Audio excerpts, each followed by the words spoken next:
Big boss house నుంచి Sonia eliminate అయిన తర్వాత ఆల్మోస్ట్ నిఖిల్ కుప్ప కూలిపోయినంత పని అయిపోయింది. కళ్ళం పెట్టి నీళ్లు పెట్టుకుని ఏడుస్తూనే ఉన్నాడు.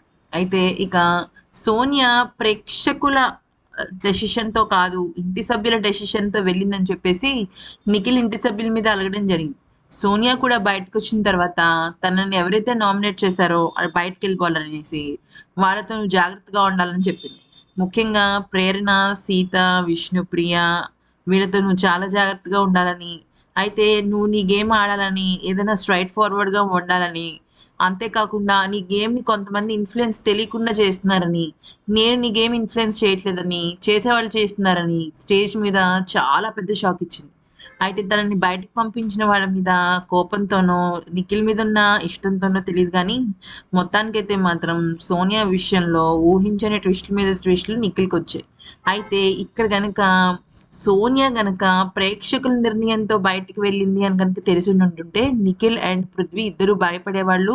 వాళ్ళ ఆటని ఇంకాస్త ఇంప్రూవ్ చేసుకునేవాళ్ళు. కానీ సోనియాని ఇంటి సభ్యులు ఎలిమినేట్ చేయడంతో వాళ్ళ మీద పగ, కక్ష పెరిగింది నిఖిల్‌కి అలాగే మన పృథ్వీకి. అంటే కక్ష, పగ అనేది పెద్ద వర్డ్సే కావచ్చు కానీ అంత కాపోయినా నెగటివిటీ అయితే ఉంది. అంటే వీళ్ళే పంపించేశారు సోనియాని అన్నట్టుగా.